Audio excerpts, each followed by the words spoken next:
Good morning to one and all. Today our topic is Amendment of Registration, Section 28. Last class we have already discussed registration, procedure of registration, etc. Today we can discuss about Amendment of Registration. So what is amendment? Amendment means any change. ഭേദഗതി വരുത്തുക എന്നൊക്കെ പറയുന്നതാണ് അമെൻമെന്റ് എന്ന് പറയുന്നത്. So GST registration once grant may be amended due to many reasons. Such amendments will be subject to following provisions and rules. So GST ഒരിക്കൽ നമ്മൾ GSTയിൽ register ചെയ്ത് കഴിഞ്ഞാൽ എന്തെങ്കിലും ചേഞ്ചുകൾ വരുത്തണമെങ്കിൽ അത് സാധ്യമാണ്. അതിന് ചില റൂൾസും പ്രൊവിഷൻസ് ഒക്കെ പറയുന്നുണ്ട്. അത് ഫോളോ ചെയ്താൽ നമുക്ക് ഭേദഗതി അല്ലെങ്കിൽ ചേഞ്ച് വരുത്താനായിട്ട് സാധിക്കും. അതിൽ ആദ്യത്തെ കാര്യമാണ് every registered person and a person to whom unique identity number has been assigned shall inform the proper officer of any change in the information furnished requiring amendment of registration within a prescribed period. So ഒരു നിശ്ചിത സമയത്തിനുള്ളിൽ എന്തെങ്കിലും ഭേദഗതി വരുത്തണമെങ്കിൽ ആ registered person, അതായത് unique identity number ഉള്ള registered person proper ഓഫീസറുമായിട്ട് അത് changes വരുത്തുന്നതിനെ കുറിച്ചുള്ള ഇൻഫർമേഷൻ കൊടുക്കുക. അതിനൊരു പ്രിസ്ക്രൈബ്ഡ് ലിമിറ്റ് ടൈം ഉണ്ട്. ആ ടൈമിനുള്ളിൽ തന്നെ അവരെന്ത് ചെയ്തിരിക്കണം, ആ പ്രോപ്പർ ഓഫീസറുമായിട്ട് കമ്മ്യൂണിക്കേറ്റ് ചെയ്ത് ഇതിനെക്കുറിച്ച് സംസാരിച്ചിരിക്കണം, ഇൻഫർമേഷൻ നൽകിയിരിക്കണം. Second one is the proper officer may approve or reject amendments in the registration particulars within the prescribed period. However, the proper officer shall not reject the application for amendment in registration particulars without giving the person an opportunity of being heard. So proper ഓഫീസർക്ക് രണ്ട് ഓപ്ഷനാണ്. അതായത് proper ഓഫീസർക്ക് വേണമെങ്കിൽ approve ചെയ്യാം അമെൻമെന്റ്, ഇല്ലെങ്കിൽ reject ചെയ്യാം. അത് രണ്ടും പ്രോപ്പർ ഓഫീസർ തീരുമാനിക്കുന്ന രീതിയിലാണ് അമെൻമെന്റ് ചെയ്യുന്നത്. ഒന്നില്ലെങ്കിൽ അപ്രൂവ് ചെയ്യാം, അല്ലെങ്കിൽ റിജക്റ്റ് ചെയ്യാം. രജിസ്ട്രേഷൻ പെർട്ടിക്കുലേഴ്സിൽ അത് പ്രിസ്ക്രൈബ് പീരീഡിനുള്ളിൽ ഇത് രണ്ടും ചെയ്യാവുന്നതാണ്. പക്ഷേ പ്രോപ്പർ ഓഫീസർ റിജക്റ്റ് ചെയ്യാനായിട്ട് അല്ലെങ്കിൽ റിജക്റ്റ് ചെയ്യില്ല. അതായത് ഒരു എന്തെങ്കിലും ഇയാളുടെ വാദം കേൾക്കാൻ അല്ലെങ്കിൽ ഇയാളുടെ ഭാഗം കേൾക്കാനായിട്ട് ഒരു അവസരം, ഓപ്പർച്യൂണിറ്റി കൊടുക്കാറുണ്ട്. അതിനുശേഷമായിരിക്കും റിജക്റ്റ് ചെയ്യുന്നത്. And the third one is any rejection or approval of amendments under SGST Act or UGST Act shall be deemed to be rejection or approval under CGST Act also. അപ്പോൾ നമുക്കറിയാം registration CGST act, SGST act, IGST ആക്ടിലൊക്കെ ചെയ്യാനായിട്ട് സാധിക്കും. ഏതൊരു ആക്ടിലും, അതായത് SGSTയിൽ ഇത് reject ചെയ്താണെങ്കിൽ CGSTയിലും ഇത് reject ആയിട്ട് consider ചെയ്യണം, അല്ലെങ്കിൽ അങ്ങനെയാണ് നമ്മൾ കൺസിഡർ ചെയ്യുന്നത്. ഇനി SGSTയിൽ ഇത് അപ്രൂവ് ചെയ്താൽ CGSTയിലും അപ്രൂവ് ചെയ്തതായിട്ട് നമ്മൾ കൺസിഡർ ചെയ്യണം. ഇത്രയുമാണ് അമെൻമെന്റ് ഓഫ് രജിസ്ട്രേഷൻ. വളരെ ഇമ്പോർട്ടൻ്റ് ആണ്. എന്ത് ചേഞ്ച് വരുത്തിയാലും ഈ റൂൾസ് അനുസരിച്ചാണ് നമ്മൾ ചെയ്യുന്നത്. ഇനി ചില റൂളുകൾ കൂടി അഡീഷണൽ ആയിട്ടുണ്ട്. That is rules regarding amendment of registration. Rule 19. After granting registration, if there is no change in the particulars furnished in the application of registration, the registered person shall apply for amendment of registration within a period of 15 days of such change. The application for amendment should be submitted electronically in Form GST Register 14 along with the documents relating to such change at the common portal. അപ്പോൾ registration ചെയ്തതിന് ശേഷം ഇവർക്ക് ആ particulars furnish ചെയ്യാറുണ്ട്. അതിനുശേഷം ഇവർക്ക് എന്ത് ചെയ്യാം, എന്തെങ്കിലും അമെൻമെന്റ് വരുത്തണമെങ്കിൽ 15 ഡേയ്സിനുള്ളിൽ ആ ചേഞ്ചസ് വരുത്തുക. 15 ഡേയ്സ് ഇവർക്ക് കൊടുത്തിട്ടുണ്ട്. ആ 15 ഡേയ്സിനുള്ളിൽ എന്ത് ചേഞ്ചാണോ വരുത്തേണ്ടത് അത് ചെയ്യാം. അത് ചെയ്യേണ്ടത് ഇലക്ട്രോണിക്കൽ ഫോമിലാണ്, അതായത് ഇലക്ട്രോണിക്കൽ പോർട്ടൽ വഴി നമുക്ക് ഇലക്ട്രോണിക്കലി അത് സബ്മിറ്റ് ചെയ്യാം. അത് ചെയ്യേണ്ടത് form GST register 14 along with the documents relating to such change in common പോർട്ടലിൽ നമുക്കത് ചെയ്യാവുന്നതാണ്. Normal cases. Second one is, in normal cases, the proper officer shall approve the amendment within a period of 15 years from the date of receipt of application. Application കിട്ടിയതിന് ശേഷം, അമെൻമെന്റിന്റെ application കിട്ടിയതിന് ശേഷം normal case ആണെങ്കിൽ 15 ദിവസത്തിനുള്ളിൽ തന്നെ proper officer അത് approve ചെയ്ത് അമെൻമെന്റ് വരുത്തുന്നതാണ്. If the change does not warrant cancellation of registration under Section 29, the proper officer shall, after due verification, approve the application for change in Form GST Register 14 and issue an order in Form GST Register 15 electronically. Such amendment shall take effect from the date of occurrence of event warranting the amendment. The following are some of the situations.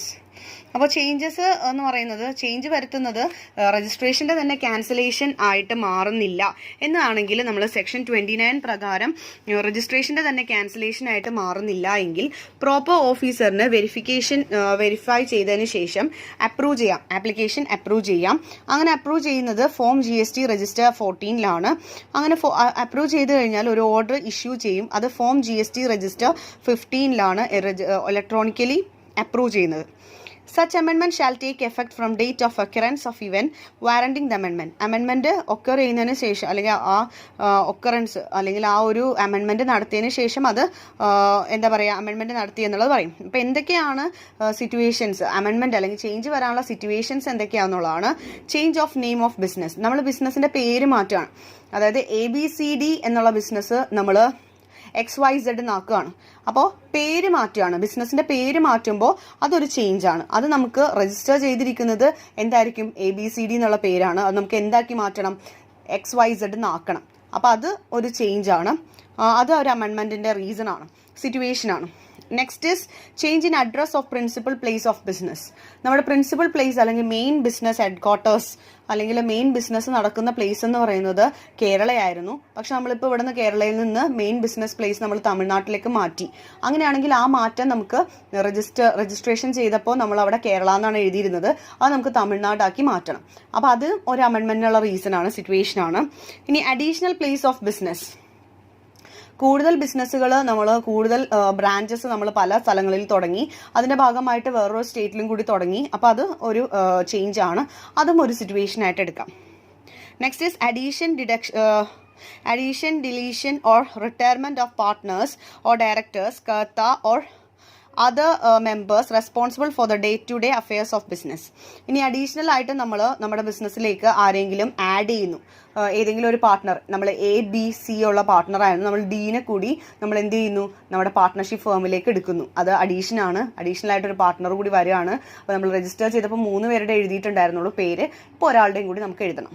അപ്പോൾ അങ്ങനെ, അല്ലെങ്കിൽ ഒരാൾ ഒഴിവാക്കുന്നു, delete ചെയ്യുന്നു, അല്ലെങ്കിൽ ഒരാളെ retire ആയി പോകുന്നു, അല്ലെങ്കിൽ ആ പാർട്ട്ണറിൻ്റെ ഡെത്ത് സംഭവിക്കുന്നു. എന്ത് തന്നെയാണെങ്കിലും ഡയറക്ടേഴ്സിൻ്റെ എന്താണ് ഉള്ളതെന്ന് വെച്ചാൽ ഒരു ചേഞ്ച് വരുന്നുണ്ട് അവിടെ നേരത്തേക്കാളും. അപ്പോൾ ആ ചേഞ്ചിന് നമുക്കൊരു സിറ്റുവേഷൻ അവിടെ ക്രിയേറ്റഡ് ആവുകയാണ്. ദെൻ കർത്ത അല്ലെങ്കിൽ അതർ മെമ്പേഴ്സ്, ഏതെങ്കിലും കർത്ത എന്ന് പറയുന്ന ഹെഡ് ഓഫ് ദ ഫാമിലി HUFൻ്റെ അതിൽ എന്തെങ്കിലും മാറ്റങ്ങൾ വരികയാണെങ്കിൽ, അല്ലെങ്കിൽ അതർ മെമ്പേഴ്സിൻ്റെ കാര്യത്തിൽ എന്തെങ്കിലും മാറ്റങ്ങൾ വരാണ്, ഡേ ടു ഡേ അഫയേഴ്സ്, ബിസിനസ്സിൻ്റെ ഡേ ടു ഡേ അഫയേഴ്സിൽ എന്തെങ്കിലും വ്യത്യാസങ്ങൾ വരികയാണെങ്കിൽ അതും ഒരു സിറ്റുവേഷനാണ് നമുക്ക് ചേഞ്ച് ചെയ്യാനുള്ള. Next is the change in any state or union territory shall be applicable for all registrations obtained on permanent account number. So change in state or union territory shall be applicable for all registration obtained on same PAN account number. അപ്പോൾ നമ്മൾ pan number നമ്മുടെ main നമ്മൾ registration ചെയ്യുമ്പോൾ ഉപയോഗിക്കുന്ന ഒരു unique identity നമ്പറാണ് pan number. അപ്പോൾ നമ്മൾ പാൻ നമ്പർ ഉപയോഗിച്ചുകൊണ്ടാണ് രജിസ്ട്രേഷൻസ് നടത്തുന്നത്. അപ്പോൾ എന്തെങ്കിലും ചേഞ്ചോ സ്റ്റേറ്റോ യൂണിയൻ ടെറിട്ടറിയോ ചേഞ്ച് ചെയ്യുകയാണെങ്കിൽ അവിടെ രജിസ്ട്രേഷനിൽ ചേഞ്ചസ് വരുത്തുകയാണെങ്കിൽ ആ പാൻ നമ്പർ ഉപയോഗിച്ചുകൊണ്ടുള്ള മറ്റ് ബിസിനസ്സുകളെയും അത് ബാധിക്കും ആ change. Then, where a change in constitution of any business result in change of permanent account number of a registered person, for example, merger of companies, a fresh application of registration should be submitted in form GST register number 1. That is, change ചെയ്യുമ്പോൾ ബിസിനസ്സുകൾ change ചെയ്യുമ്പോൾ permanent account നമ്പറിൽ ഒരു change വരികയാണ്.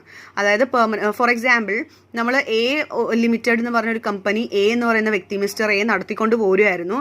കുറേ നാൾ കഴിഞ്ഞപ്പോൾ mister B എന്ത് ചെയ്തു, മിസ്റ്റർ ബിക്കും ഒരു ബിസിനസ് ഉണ്ടായിരുന്നു. ഇവർ രണ്ടുപേരും കൂടി ചേർന്ന് ഈ ബിസിനസ് മേർജ് ചെയ്തു. A ലിമിറ്റഡും B ലിമിറ്റഡും ഒന്ന് ചേർന്ന് C ലിമിറ്റഡായി. അങ്ങനെയാണെങ്കിൽ രണ്ടുപേരുടെ പാൻ നമ്പർ കൂടി എന്ത് വേണം, രണ്ടുപേരുടെ പാൻ നമ്പറിൻ്റെ ഭാഗമായിട്ടാണ് ഈ ബിസിനസ് വർക്ക് ചെയ്യുന്നത്. അപ്പോൾ അതുകൊണ്ട് തന്നെ അവിടെ ചേഞ്ച് വന്നു. അങ്ങനെയാണെങ്കിൽ ഒരു പുതിയ രജിസ്ട്രേഷൻ നടത്തേണ്ടതായിട്ടുണ്ട്. അമെൻമെൻറ്റ് ചെയ്യാനായിട്ട് സാധിക്കില്ല, പുതിയതായിട്ട് രജിസ്റ്റർ ചെയ്യണം വീണ്ടും.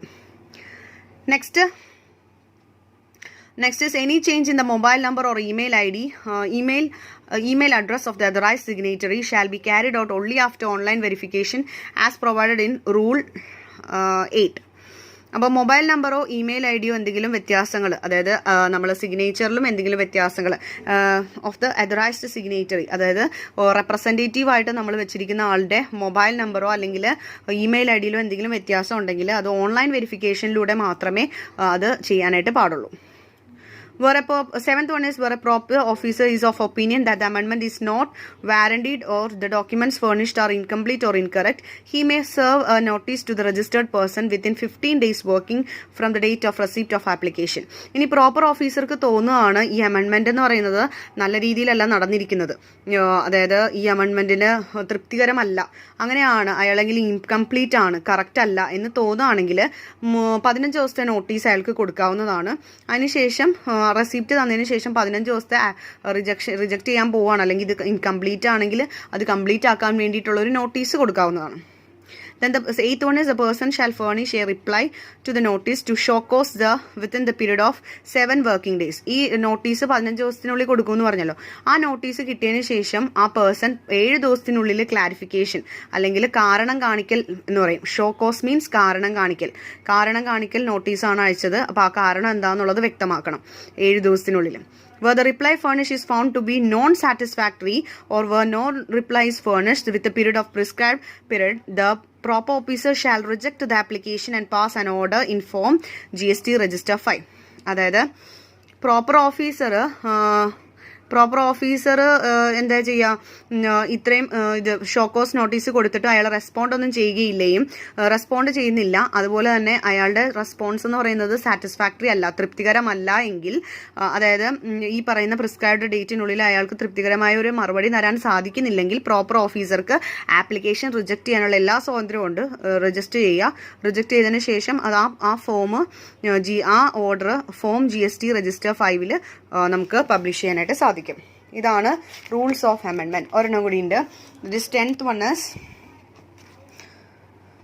if the proper officer fails to take any action within period of 15 working days from the submission of an application or within a period of 7 working days from the date of receipt of reply to the notice of show cause, the certificate of registration shall stand amendment to the extent applied for, and the amendment certificate shall be have available to the registered person on the common portal. അപ്പോൾ proper ഓഫീസർക്ക് ഒരു ആക്ഷനും 15 ദിവസത്തിന് നമ്മൾ അമെൻമെന്റിന് വേണ്ടി അപേക്ഷിച്ചിട്ട് 15 ദിവസം കഴിഞ്ഞിട്ടും ഒരു ആക്ഷനും എടുത്തിട്ടില്ല എങ്കിലും, അതുപോലെ നമുക്കിപ്പോൾ എന്തെങ്കിലും ഇൻകംപ്ലീറ്റഡ് ആയിട്ട് തോന്നിയിട്ടുണ്ടെങ്കിൽ 7 ദിവസം കഴിഞ്ഞ് അവർ ഷോക്കോസ് നോട്ടീസ് അയക്കും എന്ന് പറഞ്ഞു, കാരണം കാണിക്കൽ നോട്ടീസ് അയക്കും.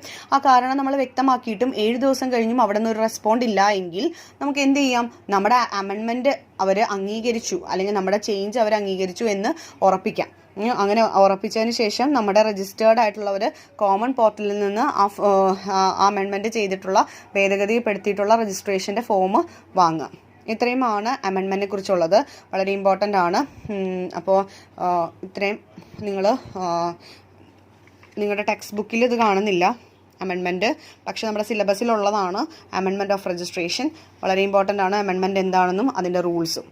അപ്പോൾ ഇത്രയും നിങ്ങൾ വായിച്ച് പഠിക്കുക.